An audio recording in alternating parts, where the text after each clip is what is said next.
And here is the sweet part, the breakout failure. You will never know whether failure is going to come, okay? But let's teach you how to handle it. So you buy every breakout that you see. But then, if the price of your stock goes back into the pattern, that means it's time for me to be able to take remedial measures here. What should I do? So it fell back into the pattern, it rallied. What do you think? Boom.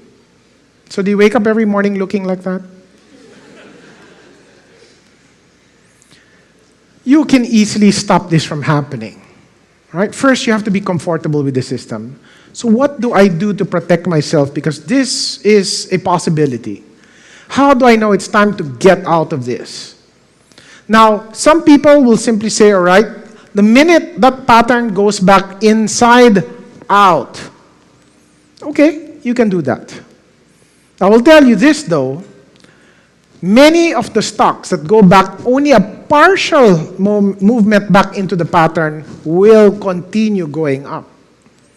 So be careful about that kunyaring move to go back inside. Because some people in the market, some of these people know what you're waiting for, where your stops are, and they'll just trigger you before they start pushing it back. So this is what I'd like you to do. I want you to be able to understand this. Why don't you just cut the pattern into two? In other words, the halfway point of the pattern. And if the pullback only goes on the upper boundary of that pattern, don't sell it. If it goes beyond the middle point, get out. Or better, I like this better. Use a 20 or 50-day exponential moving average. Follow it. So if you get a breakout, for example, and you get prices going up and prices head back down, but they do not break below the 20 or 50-day moving average, do not sell. Give time for that to try to wind up and continue its breakout. There are a lot more technicians today. Some of them are really quite nasty trying to get you out.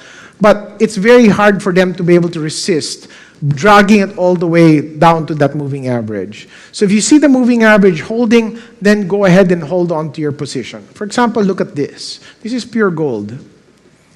Right? I don't mind telling you, I was there. I was there. Right? Now I want to show you what I do as a mistake too, right? Does that look like a bullish pattern? Yes, it's an ascending triangle. That's supposed to go up. And as it's supposed to go up, there I was, scattering on. I was able to buy some, by the way, there near the resistance point, and I bought more when it actually broke out. 2 days later, I found myself in a situation. And the situation is, the price starts to fall down. It breaks the moving average. That's not supposed to happen. It breaks the middle zone. It's not supposed to happen. So what do you think I did? I sold it. I felt really, really rotten. I said, I can't believe this guy suckered me into that pattern. By the way, it was earnings. Right? Lousy earnings.